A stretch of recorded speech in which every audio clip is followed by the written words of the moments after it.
with like Dragon Ball Z is that these characters continue to get stronger and stronger. You always have to raise the bar to the next fight, to the next movie. Mm-hmm. Otherwise, it's just not going to make any sense with the story. Like, a character was able to achieve this last time. Why can't they do it again? Why can't they go bigger? And, it's never really a problem for me because I can suspend my disbelief so easily with these type of movies. So it's not a huge factor, but I think it does become, I don't know if stale is the right word for it.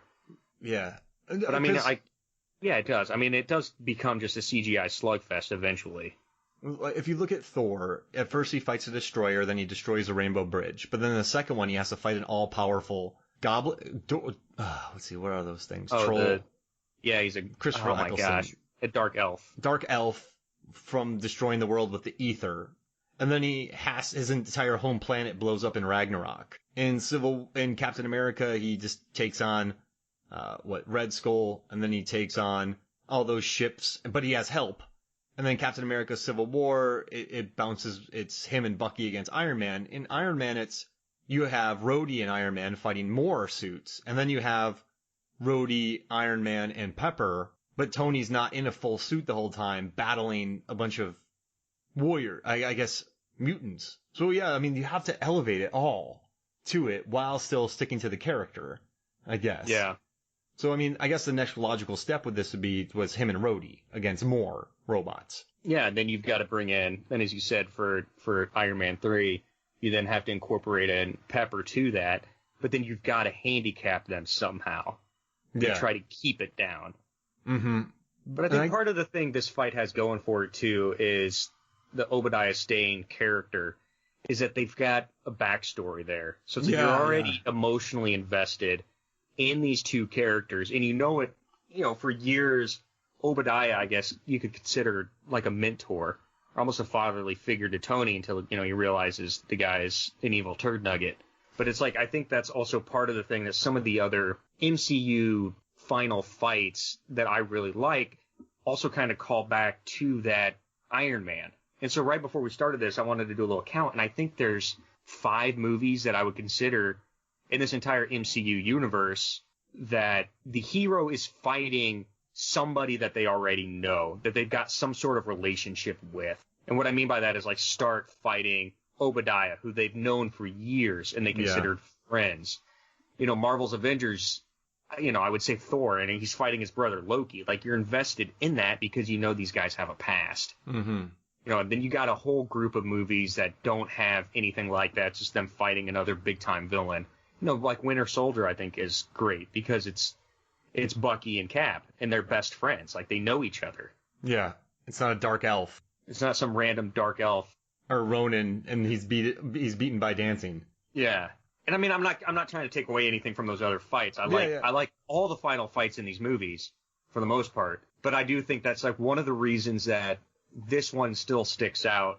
Being now 12 years old and the first movie in the entire franchise, is because it did set that precedent of having already some sort of emotional investment in the villain. And you have a weakened hero, 20% battery, getting run over by cars, getting beat up, and charge his battery. And being industrious, I guess, right? And you want him to kill Obadiah because of that ear trick. He stunned him and then took that thing out, so you're already pissed at him.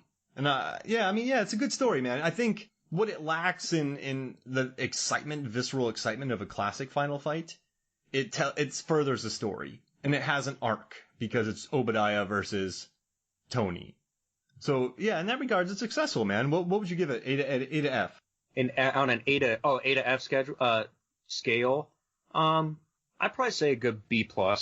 I'd give it that, too. I would say. I'm been a little down on it, but it's storytelling. And for me, Iron Man's about Tony Stark, and this tells a story of Tony Stark overcoming the situation with his intelligence. Yeah. I think the biggest knock to it is, after all these MCU movies and then the DC movies and how big everything is getting during the final stages, that we now can look back on the retrospect and say, yeah, it's not as big. But at that time, in 2008, when this came out, I mean, it was huge. Yeah. I mean, that was, like, that fight at that time was quite a spectacle. I mean, and it still looks great. I mean, ILM destroyed this fight. It looks beautiful. And Stan Winston, all that kind of stuff. So, and also the choreography, I guess, makes sense. Well, they didn't really need to. You know what, though? I guess you needed to get to the highway so that Obadiah can show how he doesn't care about life. And it's the hero protecting innocence. And that theme came up a lot. I mean, that theme has come up. The final fight in Ultron's all about saving people from Sokovia. It shows hero versus villain because he's not afraid to kill families, and it shows industrious. And I guess that's what you want. Yeah, you screw it. I'm gonna give it an A. Why not? And and then at the very end too, it's Stark willing to sacrifice himself. Yep. I mean, he's gonna blow up his own reactor with him on the roof of it, and he just somehow lucks out and doesn't die. You're 100% right. She's like, it'll kill you. He's like, well, we got to kill him. Yeah. Oh, it comes full circle by the whole series end.